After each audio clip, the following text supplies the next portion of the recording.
What's going on? I hope you guys are good.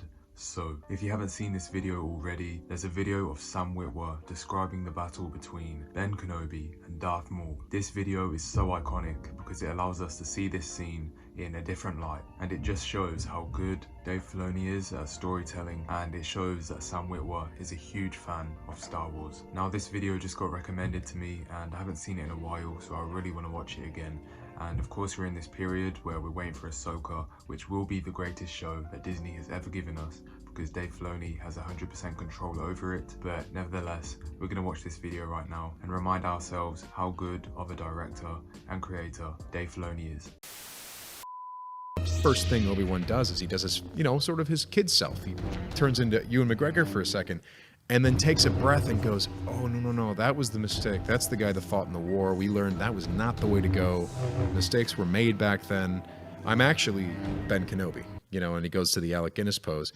And then he's like, let's see if we can play the same trick on Maul. And then he assumes the Qui-Gon Jinn pose, cues Maul up to try the same move that he tried on Qui-Gon. So finally he sees this pathetic creature in the middle of the desert and says, it's time to finish this. And he completely misreads it. And the moment the lightsaber hits him, he goes, oh, this is not a desert rat. This is a Jedi Master. He's not even he's a Jedi Master on guard duty. And if he's this good, this is the most important guard post in the galaxy. And he puts it together. He's like, I understand.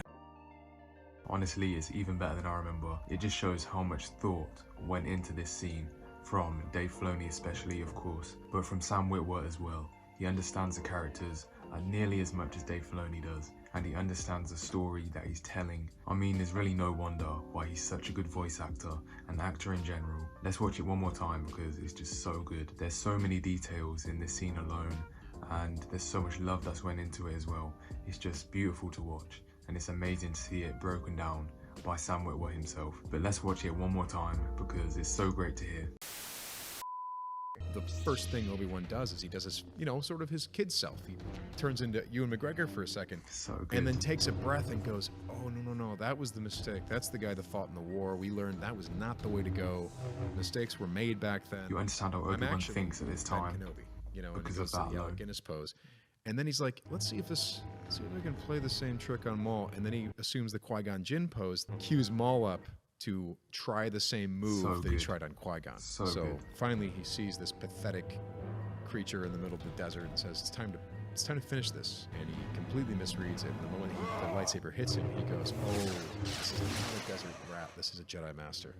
He's not even he's a Jedi Master on guard duty. And if he's this good, this is the most important guard post in the galaxy. And he puts it together. He's like, I understand. The scene really does tell you so much about both of the characters in such a small period of time. I mean, a scene doesn't go on that long in general, and so to convey that much information in such a small scene is really impressive. If you show how much you love and care about the story you're telling, then the viewers and the watchers are going to love it as much as you did, seeing that you cared so much. And that's why we will love Clone Wars and Rebels, because of the person who makes them. He understands the story, he understands Star Wars, he's the apprentice of George Lucas. I say it all the time, I'll say it again, and he's just the best. I love the fact that Obi-Wan understands that times are just different now. He has to look after Luke Skywalker, the only hope against the Empire. And even at this point, you don't even know if that'll work or not. It's like a last second Hail Mary from the Jedi, for just a chance, for just a little piece of hope to get things right again. Because who knows if Luke will really grow up to be the one to get rid of the Empire and save the galaxy. They really don't know, they're just going for it and hoping that it works out, as they have no other option. Obi-Wan's just thinking, alright, I have to get rid of this guy. He's just like a roach now that keeps coming back, he doesn't die, and he's just getting in the way of things, and I'm old, so I'm just sick of it. I need to get rid of this demon from the past, and I need to move on with the future. We've got huge plans, way beyond the importance of the Clone Wars, which once was the most important thing. But at this moment, the galaxy are in worse times than they could have ever imagined. And I just need to get rid of this relic from the past, which was Darth Maul. And so he goes through many different thoughts to get it done, and he picked the right one. It also shows how much he understands Maul, in the fact that his arrogance and the fact that he's so deep into the dark side, that he won't even think properly about the way Obi-Wan is conducting himself and what he might do in this duel. He just wants to go berserk and go all out on Obi-Wan and take him out like he always has done in the past. He's a good enough fighter to do the same thing every time and still come out mostly unscathed most of the time. But Obi-Wan is just too smart at this point. He's too wise. He's changed and developed in ways Maul has never, and so he was superior in this duel and he got it done.